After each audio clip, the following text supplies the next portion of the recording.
Good morning, and welcome to First Jefferson Unitarian Universalist Church. My name is Mary Kerwin, and I'm serving as your chairperson of our Worship Arts Committee, which is responsible for organizing our Sunday morning worship hour each week. And I'm honored to be here once again to help lead our service today. Our minister, Reverend Annie Furster, has been taking a few weeks of vacation from the pulpit, but we'll be happy to welcome her return next Sunday. We're glad to see all of you here this morning because, as drops of rain that find each other and build to become a track, a rivulet, a stream, a river, a sea, so are we drawn together, so are we fortunate to find each other. So are we bound together on this shared passage toward an unknown ocean and eternity. I'd like to extend a special welcome to those of you who may be joining us here for the first time. Today is our annual decade service. At the start of each new year, we ask one person from each decade of life to share with us their hopes, dreams, and goals as they look ahead to the future. This year, we have asked our speakers to talk about their hopes and dreams, be it for themselves personally, or the church and community, for our nation, or for the world. I believe that our first decade service was in the year 2000. This idea came to us from the Unitarian Church of New Haven, Connecticut, an idea which we've adopted now at First Jefferson as a favored tradition. Thank you to this year's speakers for your willingness to come and speak before us.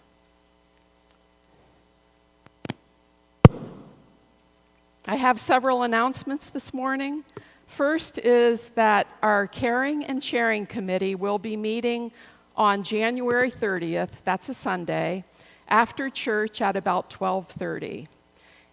Those of you on the Caring and Sharing Committee, contact Betty Churchman for information about that upcoming meeting. And let's see, I think that is the only announcement that I have. Except for letting you know that you are welcome to take one of our poinsettias home with you. It's time to move those out of the sanctuary and find a home with you. So feel free to take one or two if you'd like.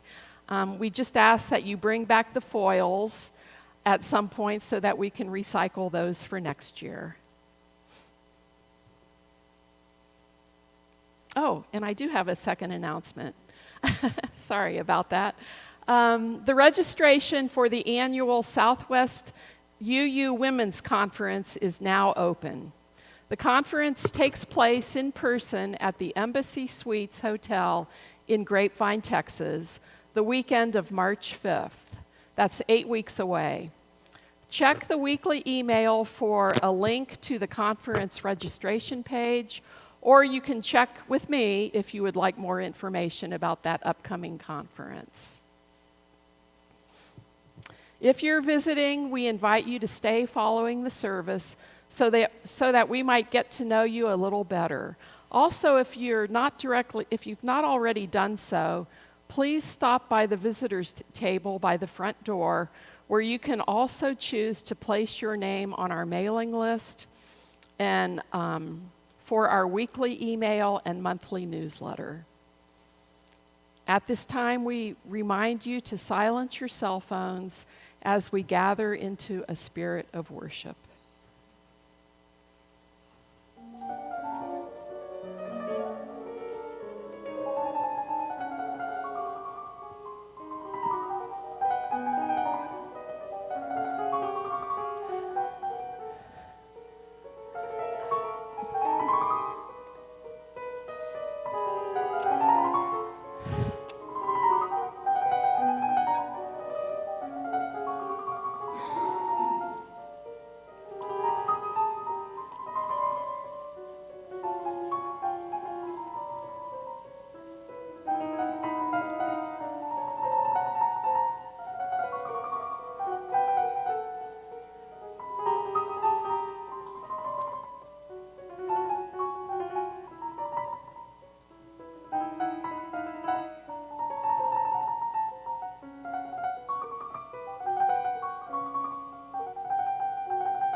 One year ago this month, we were worshiping together virtually, unable to gather while in the midst of our pandemic lockdown. Today, we look to the future, uncertain about how the Omicron variant and new surge of COVID will affect us in the coming weeks. For today, let us be grateful for our church community, that we can gather in fellowship and support one another.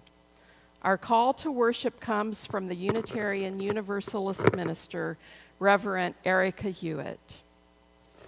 Some of us are bringing our best selves to this space this morning, and some of us are bringing our struggling selves.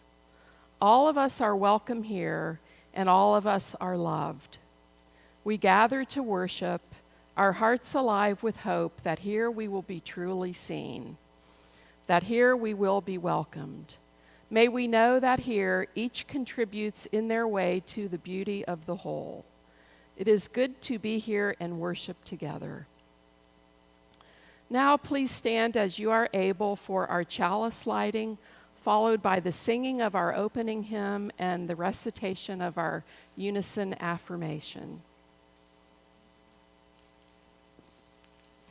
We come to this time and this place to rediscover the wondrous gift of free religious community, to renew our faith in the holiness, goodness, and beauty of life, to reaffirm the way of the open mind and the full heart, to rekindle the flame of memory and hope, and to reclaim the vision of an earth made fair with all her people one. Please now join in singing our opening hymn, number 12, O Life That Maketh All Things New. The words are before you on the screens, or you can sing along from the gray hymnal.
and our unison affirmation. Please join in. Love is the doctrine of this church. The quest of truth is our sacrament, and service is our prayer. To dwell together in peace, to seek knowledge and freedom, to serve others in community, to the end that all souls shall grow into harmony with creation. Thus do we covenant with one another.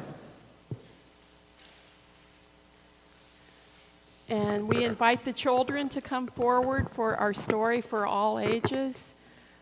Joe will be telling our story from the steps here, and if you could sit on the floor or socially distance a little bit. Okay. Yeah, as soon as I start. Okay. Yeah, just turn it and show the pictures. My assistant today is Addie Mashburn. She's going to be showing the story to you guys as I read it, and she's going to be turning the pages for me, okay? Michael, there's a bear. Oh, I'm sorry. From Zen Shorts by John J. Muth. Michael, there's a bear outside, said Carl. A what? Called Michael. A bear. He's really big, and he's in the backyard. Well, what's he doing? Asked Michael. He's sitting. He has an umbrella, says Carl. An umbrella? By the time the boys got outside, their sister Addie was already talking with him. I'm sorry for arriving unannounced, said the bear. The wind carried my umbrella all the way from my backyard to your backyard. I thought I would retrieve it before I became a nuisance. He spoke with a slight panda accent. Michael introduced himself. Then Addie introduced Carl, because Carl was shy around bears that he didn't know.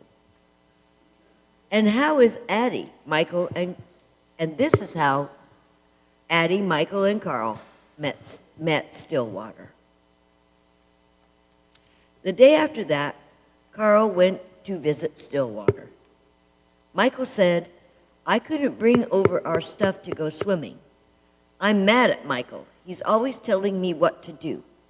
So I brought everything. Said Stillwater. It's a little pool. I don't know if all those things will fit. Well, let's just see, said Carl. Stillwater looked at the pool. The things can go swimming, but we can't, he said. I brought too much stuff, said Carl. That's okay, said Stillwater. I'll help you carry it home later. Why does Michael always have to tell me what to do, Carl said. If he were here, I would climb up really high, and I would jump on him like this, and I'd do a big smash like this. Later, Carl and Stillwater had tea. Carl said, Stillwater, you spent the whole day being angry with Michael. Did you notice how much fun we had? Carl watched the steam rise from his cup. I'm sorry I brought all this stuff, Carl said. You don't need to be sorry, said Stillwater. Right now you need to carry, hold on tight, and I will tell you a story. A heavy load. 2 traveling monks reached a town where there was a young woman waiting to step out of her sedan chair. The rains had made deep puddles, and she couldn't step across without spoiling her silken shoes and robes. She stood there, looking very cross and impatient. She was scolding her attendants. They had nowhere to place the packages they held for her, so they couldn't help her across the puddle. The younger monk noticed the woman and said nothing and walked by.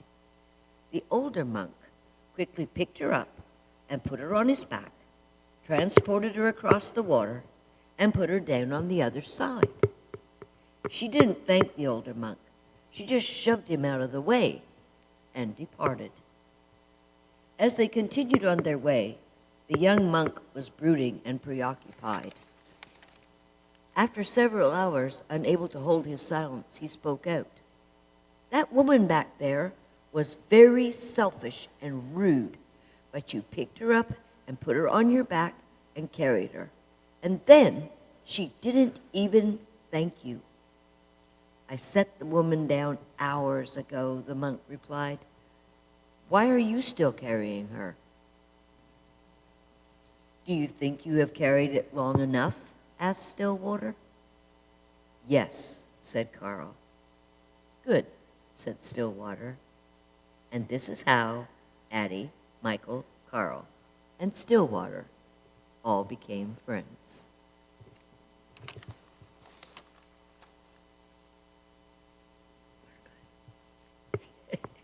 Thank you, Addie.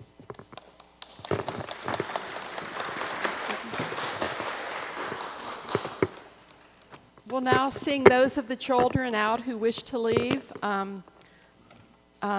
with number 414, "As We Leave This Friendly Place."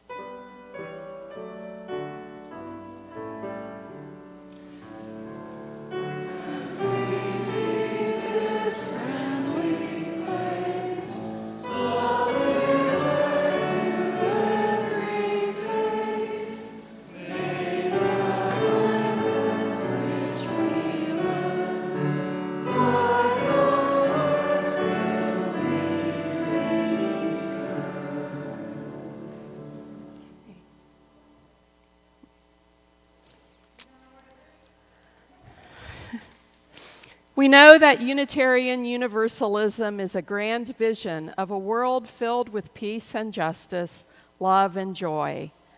That vision is embodied in congregations of all sizes. No matter its size, every congregation depends on each of its members. Each one of you, by your commitment of time, energy, and resources, helps make that grand vision real. Individually and together, we are Unitarian Universalists, building a world filled with peace and justice, love and joy. And as you make your donation, please note that it is our custom to share the undesignated cash offerings of our plate with an appointed organization to help them fulfill their mission in the community. If the ushers will come forward, this morning's offering will now be gratefully received.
we turn our minds and hearts to the joys and celebrations amongst us, as well as all those who need our love and support at a time of sadness, illness, or loss.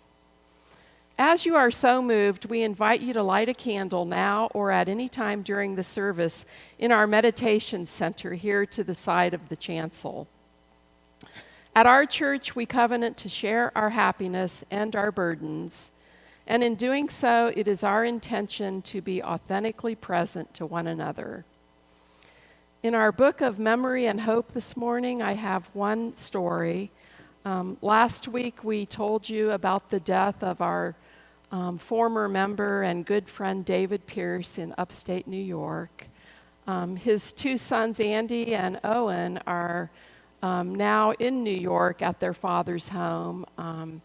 It's a trip that had been planned before David's death, and they have been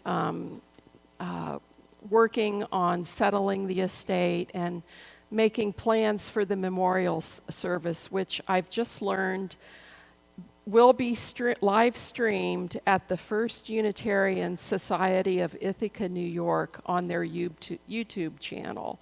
That will take place this coming Thursday, January 13th. Owen didn't tell me what time it is, but we'll provide that information later in our church communications.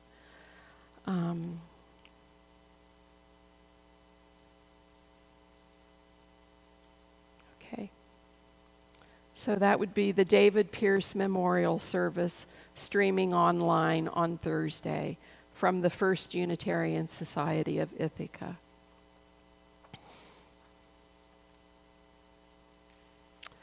Let us also include in our circle of concern those beyond our immediate community today, especially the healthcare and hospital workers everywhere, working tirelessly to care for all the patients suffering from COVID and all illness. We now ask you to pause for a few moments of quiet meditation to hold and uplift the sorrows and celebrations, both spoken and unspoken, among us.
right, and now we've reached the part of our service to hear from our guest speakers.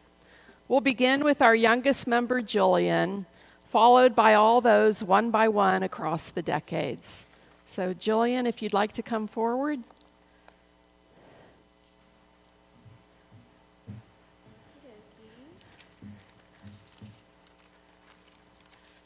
1 second.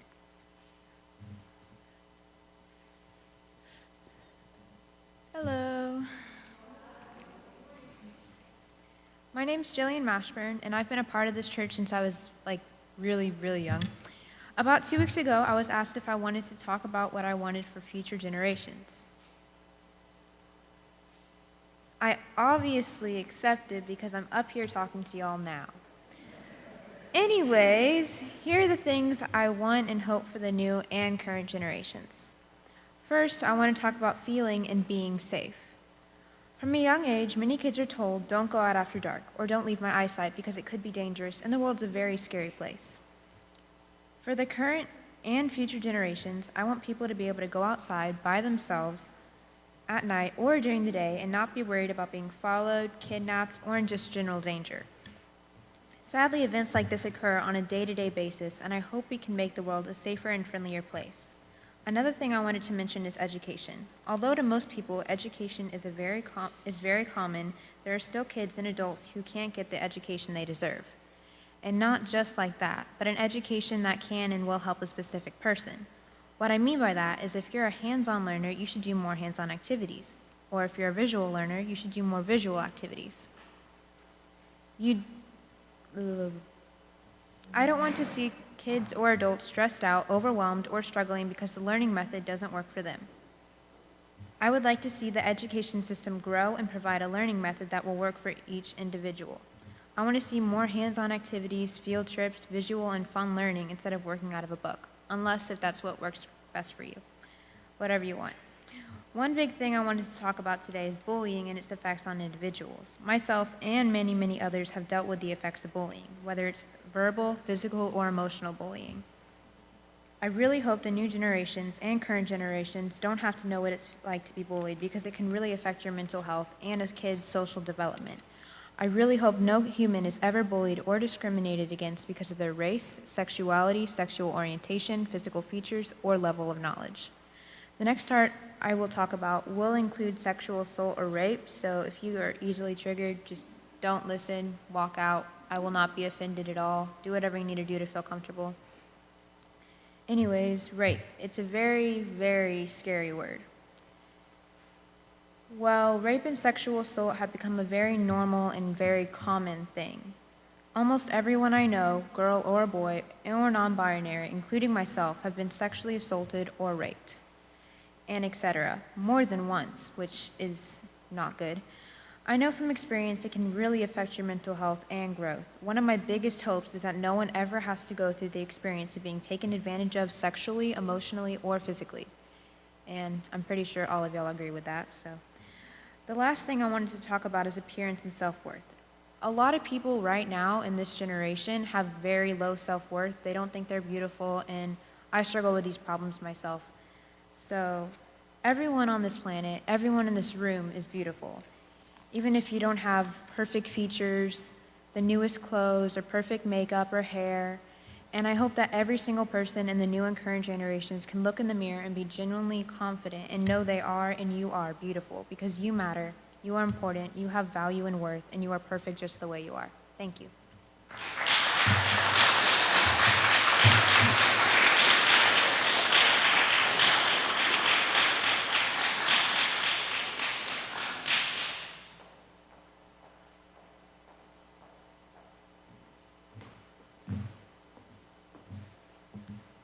Good morning. My name is Christine Collins Davis, and today I am speaking for the 20s decade, although in the spirit of full disclosure, I did turn 30 just under a month ago. When I was asked to speak as part of the 20s decade, I was thrilled to be able to contribute something to my relatively new religious community. However, despite having several weeks' notice that I would be sharing my hopes and wishes, I found myself putting off actually sitting down and writing. Something extremely unusual for me with my type A personality. You see, the year 2021 was an extremely difficult year for me, filled with the passing of two dear friends and colleagues under age 40, my wonderful husband undergoing a career change, a traumatic injury that took me several months to heal from, and teaching under a governing system that did not seem to care if students and teachers got sick or even died. I kept anticipating that I would be inspired and feel some spark of hope this year, but it never seemed to come. It finally took me sitting down yesterday and listing every big thing that has happened this year for me to remember that despite the stress and the hurt last year brought, there were some amazing things that happened as well. I graduated in May with a master's degree in music education after 3 years of working full-time while attending school in the evenings and during the summer, and I was surrounded by family and friends celebrating my accomplishment for the first time in over a year due to vaccinability. We got to travel to Baltimore, Maryland this summer and felt safe doing so, to see our old college roommates who all moved out to the DC area following graduation. I got to be part of 2 out of my 3 best friends' weddings, and I saw the 3rd friend become engaged to her longtime boyfriend. My parents, Jane and Tony Collins sitting right there, finally moved up to the DFW area after years of trying. And even better, they live only 2 blocks away from us in a beautiful house. Yay. We were able to celebrate a relatively normal Thanksgiving and Christmas with family for the first time in 2 years and felt safe doing it. When I listed all of the good things versus all of the bad, it was clear that the list of positive things was actually a much longer list. I know I have a tendency, as I'm sure many of you can relate to reflect and remember more on the negative things than the positive. Although I think being very honest with my emotions is important, this year I wish to make more of an active effort and reflect more evenly on the joys and sorrows of each day, rather than just hyper-focusing exclusively on the negative. Of course, I have a multitude of wishes for the world in the coming year. I would love to see the percentage of vaccinated population go up in the US and around the world. I would love to see climate change be actively recognized as a concern and see big actions taken to combat it. I would love to see systemic racism be addressed and talked about openly. I would love to see state elected officials that believe in science rather than profits. In general, I wish to see a world created that is better for our future generations. However, many, if not all of these things, are beyond my individual control. I can and will continue to do my part to make these things happen. But in this year, I hope to bask in the good, work within what I can control to fix the bad, and to be content with what I can. Thank you.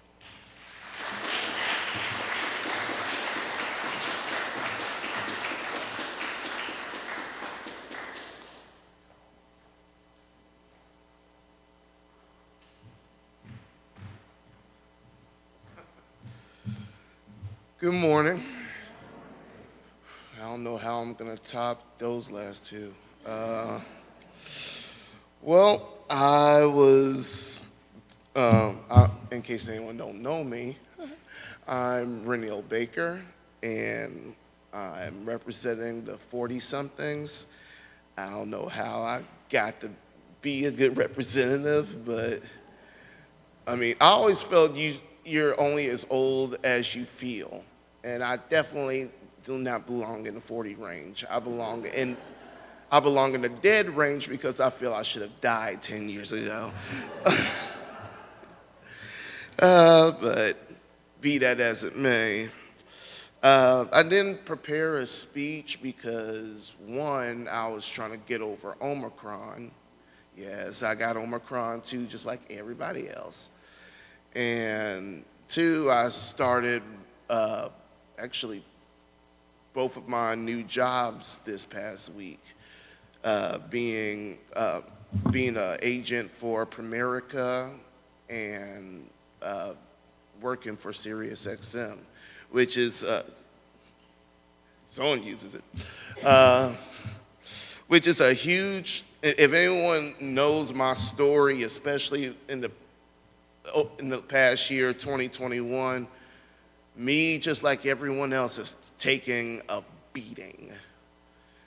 So personally, I'm already, a step up from where I was last year, job-wise. So I'm very thankful for that. As for the church, I'm glad we're back together because most of last year and the year prior, we obviously weren't for obvious reasons.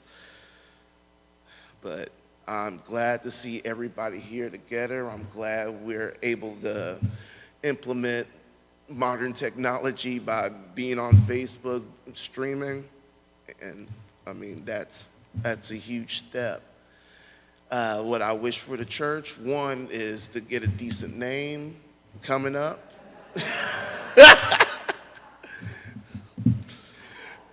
and for us to continue to grow. I mean, not just, within the church, but outside the church, community-wise, city-wise, area-wise, do stuff with Denton UU, Arlington UU, things of that nature. And hopefully I could, delve more into that in the months to come this year.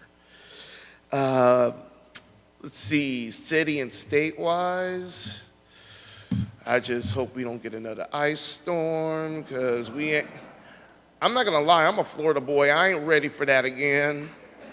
Our grid ain't ready for that again, I can already tell you.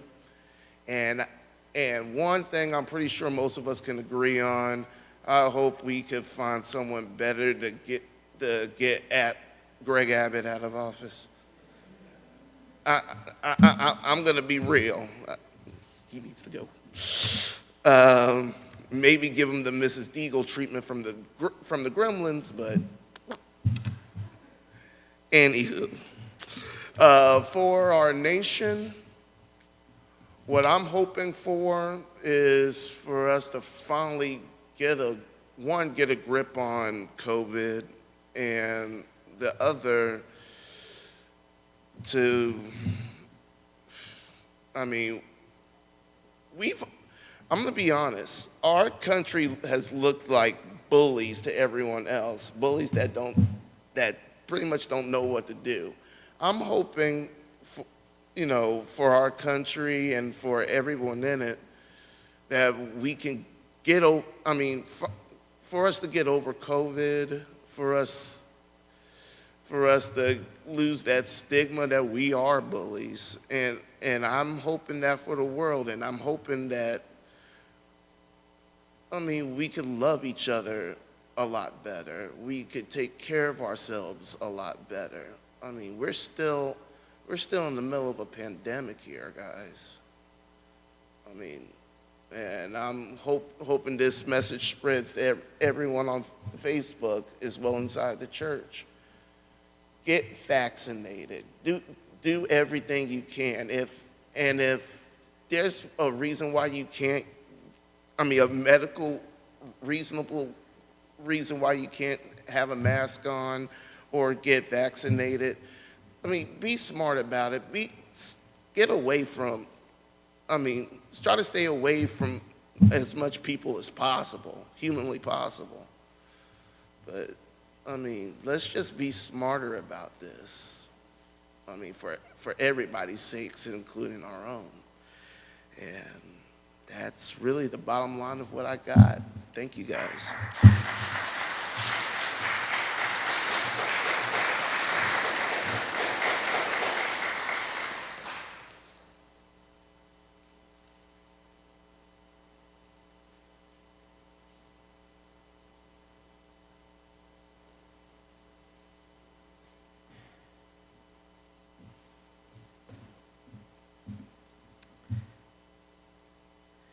Good morning. I'm Virginia Thornton. I'm turning 50 on January 27th.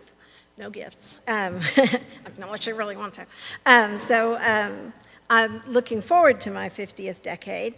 And mostly I reflected on my family's relationship with the church to write this. And I thought, one of the things I tend to do is try and submerge myself in the role of being a mother or being of service, not because I'm selfless and nice, but, maybe to avoid other conflicts or challenges. I don't know if anyone else does that. So, I I think that that there's something for me to learn there, that I tend to do that to myself, but this church is a good place to challenge that, because we joined this church tentatively as frequent guests in 2015 after I had visited and been on the newsletter list for many years, because I was looking for other, as I say, ardently pro-choice feminists who also like to go down the occasional internet rabbit hole about Christianity as a synthesis of Plato and paganism. Like, those were my people. And that really was, for me, that's what I was looking for. My husband, Guy, was hesitant about anything called a church, especially in Texas, understandably. And so it was an act of striking out for myself and then saying to Guy, I want you to come and see this community and share it with me. As our children got older, we really looked to the church to First Jefferson as a port in the storm, because we wanted to find a place we could raise them with our values. And the First Jefferson community has paid us back tenfold. I mean, if you have small children, sometimes you just want something to do with them on Sunday morning. You don't care what it is. And we were so happy to find a place where it's paid us, like I say, it's paid us back tenfold. They feel such a sense of ownership of the children's programs in the nursery here now. They're the most enthusiastic volunteers. I did not know when we came in 2015 that my beautiful oldest child would be a trans person, and I am so glad that we settled in a place that doesn't just tolerate trans women like my daughter Rose, but welcomes and affirms them. She's never known anything else. She's never known what it's like to belong to a church where there's ambivalence or rejection or debate about who she is. And she's very fortunate for that, and so am I. There's a place for Rose here. There's a place for Eliza here. My hopes and dreams in the coming year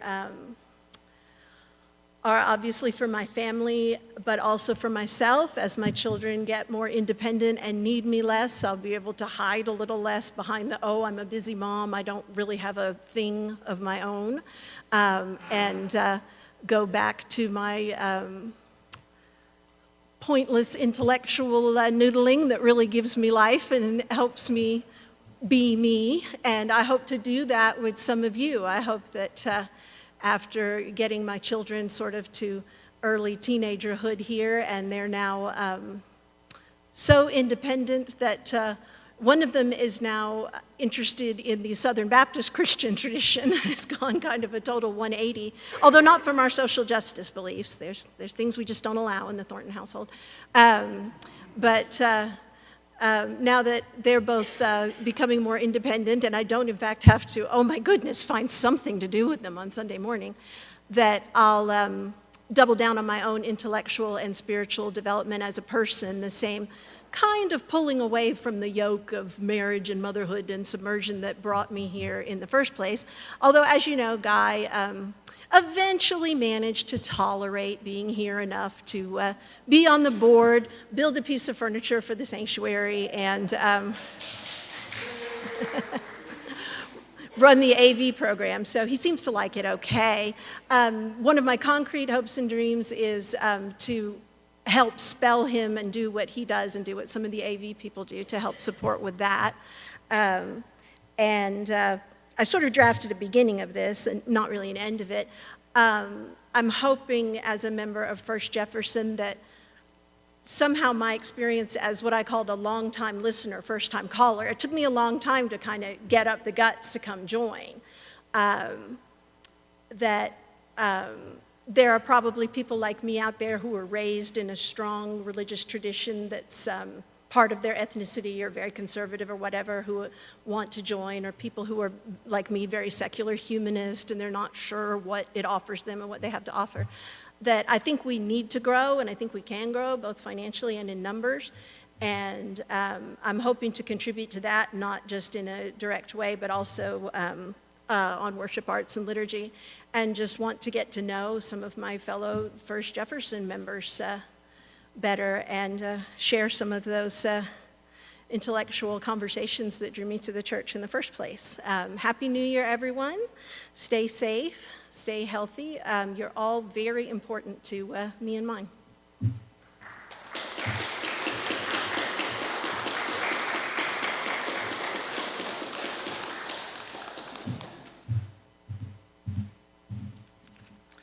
Good morning. I'm Julie Hevelone, and I'm 61 years old. I was raised as a UU, and I've been a member of this congregation for over 30 years. Yes, thank you. At the decade service each year, we discuss our hopes and our dreams for the coming year, for ourselves, for this congregation, for the world. And this year, I'm unable to separate my hopes and dreams into separate categories, because what I'm hoping for this year encompasses all of these areas. Despite my advanced age and my lived experiences, I seem to have kept my idealism from my college years, and I tend to err on the side of the eternally optimistic. So I'm obviously very naive, but I truly thought that last year, the change in administration in January would bring about a sense of calm or some moderation in our thought, in our action, in our legislation, in our public discourse. That didn't happen, and so over the course of the last year, I have found myself continually outraged at the ongoing vitriol, the rigidity, and the hypocrisy that has invaded our politics. And I love politics, but I found myself unable to tamp down my anger. There are so many causes and issues that are near and dear to my heart that are at risk.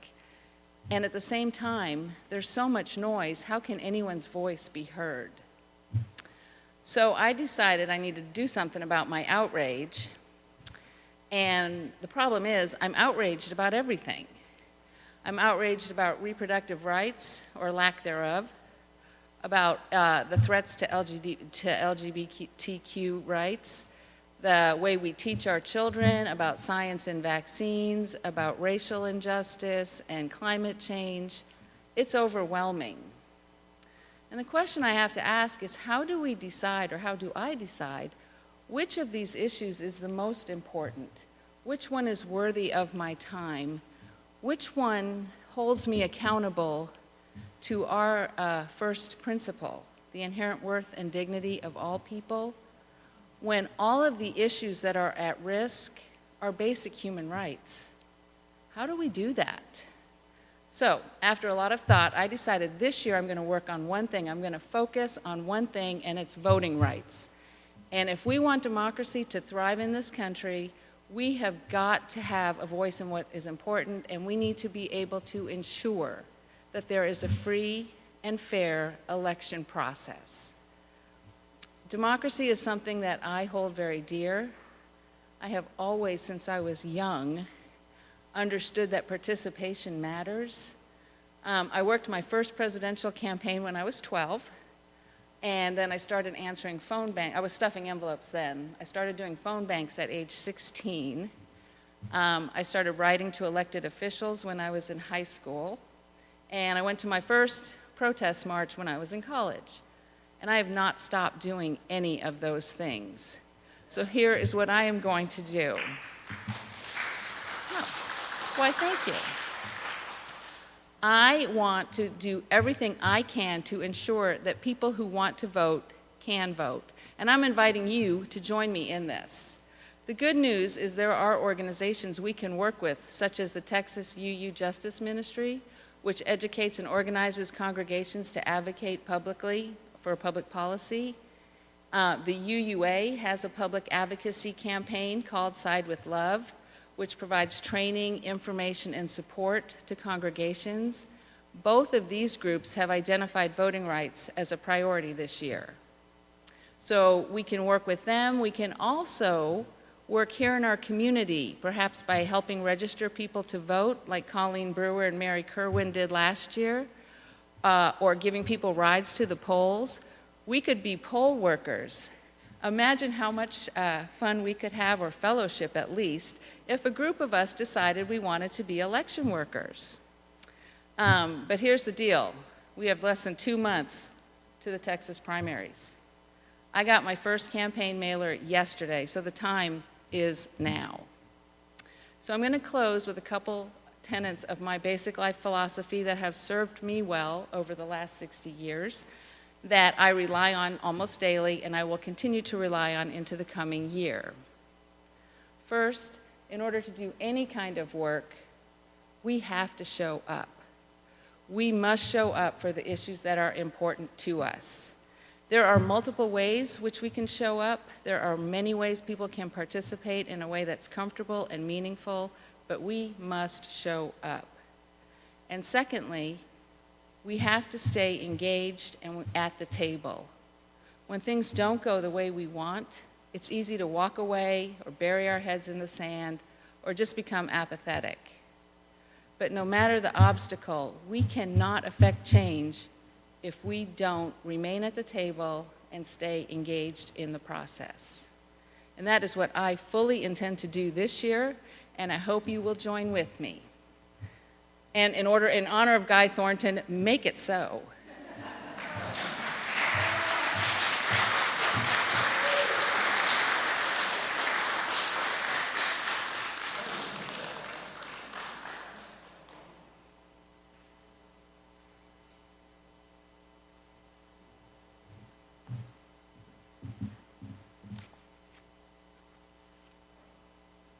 Good morning, I'm Ward Evans. I'm 73 this year.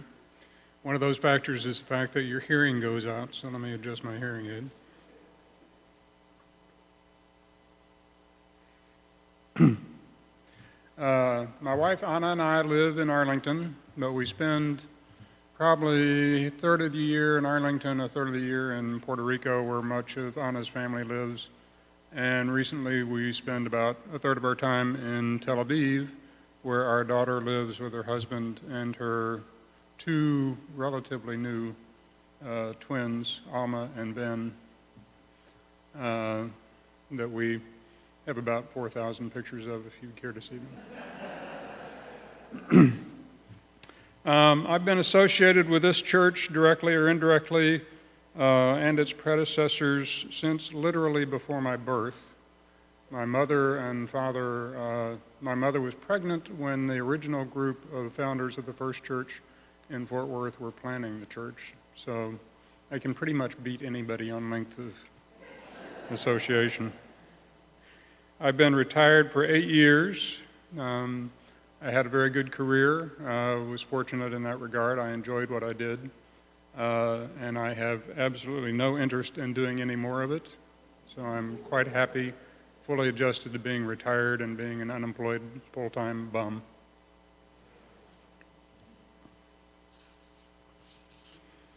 I have a great many things to be thankful for.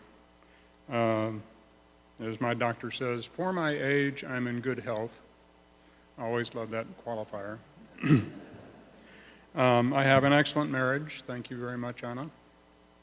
I have a lovely daughter and 2 new grandchildren, both very cute, very busy. I have a comfortable and secure retirement, and at least I thought I lived in a rich and safe and stable country. The more you travel, the more you see the world, the more you see different countries, different environments, the more you appreciate what we have in the States. And the quality of life that we have in the States and the security that we have here, and hate to see it change. I've reached a point in life where I'm comfortable with who I am and the life that Anna and I have built. So we really, at this point, I don't worry about most of the mundane things in life. I don't worry about job. I don't worry about money. I don't worry about acquiring more stuff. I worry a lot more about getting rid of stuff, which starts to factor in after you hit my age. And I'm comfortable with who I am, recognizing both the things that I do well and the many things that I don't do well, but now I can accept who I am, be happy with it, and simply enjoy life. Those things are all things that I've been able to control relatively well, and am happy with. If I look at the list of things that I do worry about, it's a fairly short list, but it's full of big items. So we've talked a lot about some of the big issues that are on the table. Probably number one for me is war and conflict. A lot of that, quite frankly, goes back to the fact that my daughter lives in Tel Aviv, where it's a wonderful, beautiful city, but you are so much closer to conflict in Israel than you are in other parts of the world, and you appreciate having a peaceful environment within which to work. So certainly war and conflict is a major concern for me. Politics, we were in Israel when Trump was elected, and I pretty much haven't recovered since. And as with Julie, when Biden came in, I was hoping that things would change for the better. They have, in a sense, but all of the issues that are still out there are still there. So politics is still very much a concern for me. Religion, I have always been a secular humanist, so I'm an atheist in the church. People have trouble figuring out how that works, but I'm very comfortable with it. But trying to figure out how do we deal with religion, how do we deal with religion and politics, how do we deal with the people who disagree with us at a very fundamental level. I also realize at 73, acknowledging Julie's point, you need to be there and be involved, but at 73, you really don't have the time or the energy left that you did earlier in life when you were younger. Also, the downside of being my age is recognizing that aging is real, that bodies get old, and that death and illness are everyday issues in your 70s. So hearing about David, for example, we weren't aware that David had passed away. Very much now we are encountering both death and illness in our family and friends, and that's something that's incredibly difficult to deal with. My wishes and hopes for the coming year, balanced by my experience and a certain degree of cynicism, which I've always had, peace and prosperity, so I would hope that we do as well as we can, both in terms of remaining in a peaceful world and having a healthy economy where everyone can lead a good life. I would include the environment in that issue as well. Some way to find working resolution to the political divides that we have. So how do we avoid dividing into factions and find a way to deal with people that we don't agree with? And finding ways to accommodate and tolerate religious differences. Overall, at this stage in my life, I recognize I'm very lucky. I reached a point in my 70s where I can relax, enjoy my friends and family and church. All of that is balanced by the knowledge that all good things will come to an end. And I guess my close would be that the biggest thing that I hope for is that in 7 years, I can be giving this talk for the 80s and move forward. Thank you very much.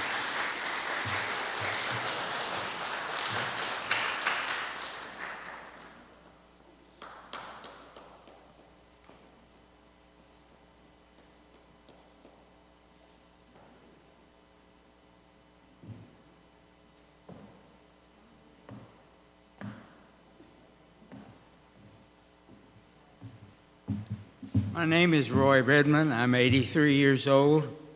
My late wife, Sharon, and I came to this church in 1971, bringing our daughter, Caroline.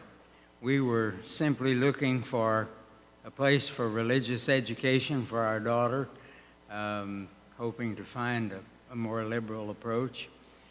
Sharon had grown up in First Baptist New Orleans, and said that by the time she was in the 5th grade, she has decided that what they are telling us couldn't possibly be true. I learned a little bit about Unitarianism as a student at North Texas. I had a roommate who became a Unitarian. So we discussed where we would bring our daughter and what we would expose her to, and decided on this church. And her mother said, well, I just didn't have that quite in mind. So, but anyway, we found much more here. We came expecting that simple thing, and we found much more. We found friendship. We found support. We found support when we had our first son, Brian Charles Redmond, and when we lost him at age 3 in a very tragic death. We found support for our 2 other sons that were born to us, and raising them to adulthood. Very fabulous experiences that arose out of relationships in this church. We had a member here, Frida Wise, who was executive director of the youth orchestra, and she and a member of our choir. And Frida, when our sons Robert and Sean were 5 and 7, she said, well, you have to get them out to the Suzuki program and get them started, and encouraged us to do that, which we did, and they both became musicians, and successful musicians, and have degrees in music. And so we had constant support from this church and friendship over the years that's been invaluable. So when I say that this church means the world to me, that's simply an understatement. That I can't quite move beyond it.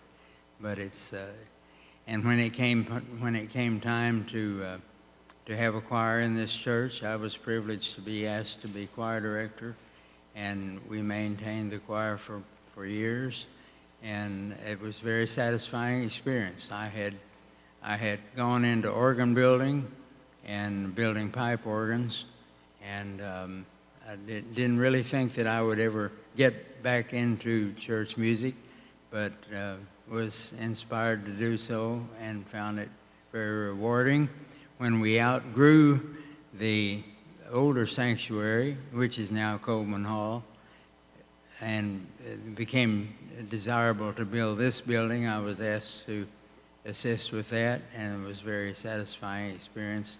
So over the years, membership in this church has been very crucial to our happiness and our family. So I appreciate it, and I thank you all. Now, as to the future, I think it would be tempting to just say, keep doing what you're doing. But I think we have seen that we do have a few problems that we probably need to address. Some of these are well in the past, but I think if we don't review the problems of the past, we're likely to develop the same problems again. We've tended to be a bit quarrelsome, particularly quarrelsome with the minister. It seems that almost all of our quarrels have revolved around quarrels with the minister in one way or another. So I think this is an area that we need to look at seriously. I think the problem is that we don't have a clear understanding of what we expect from our minister and what our relationship is and what we want our relationship to be. So I recommend that for study for the new year, relationship with the minister. The other thing is I think we have a lot of getting acquainted to do, that we do have a good many new members, and we're not as well acquainted with each other so that we can't function as well together as we would like to. So I think it's very imperative that we have a campaign to get acquainted with each other. And one of the ways to do that in the past that has been very effective is dinners in the homes, in the residences. Dinners for 9 was a program that we had for several years that was very successful, and I recommend that type of program be resurrected, because I think it is very, very helpful for a congregation to know itself and then be ready to reach out and have outreach beyond the walls of the church so that our message can be propagated. because otherwise, if we're just entirely withdrawn within ourselves, we can't move beyond our walls. So we appreciate all of you and hope to see you here and on the sidewalks, because I think the spread of our religion is very important to us and to our generation. Thank you all, and we hope to see you at church.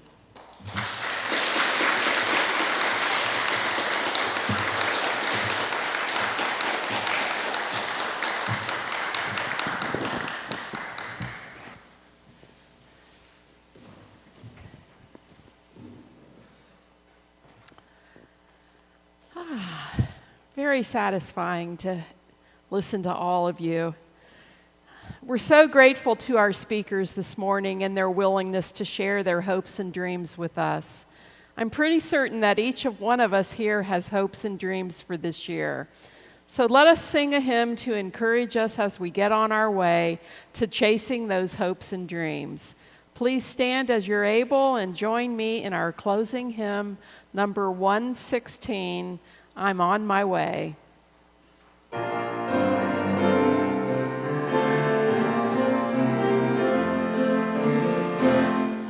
on my way to the freedom land. I'm on my way to the freedom land. I'm on my way to the freedom land. Thank God I'm on my way. Yes, my sister, come with me. Yes,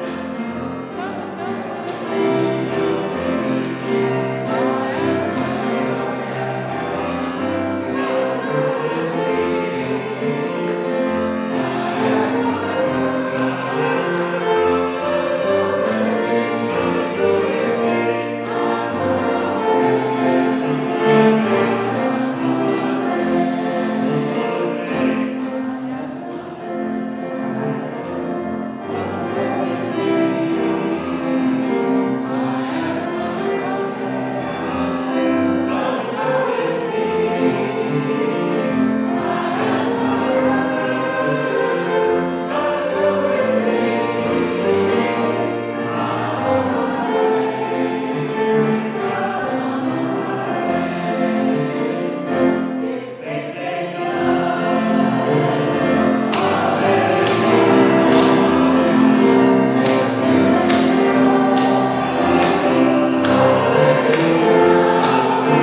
we extinguish this flame, but not the light of truth, the warmth of community, or the light, or the fire of commitment. These we carry in our hearts until we are together again. As we step across the threshold of the new year, let this new year be one of greater awe and gratitude, of deeper kindness and acceptance, and more courageous acts of conviction. May it be so. We invite you to stay and join us for coffee and further conversation in the library.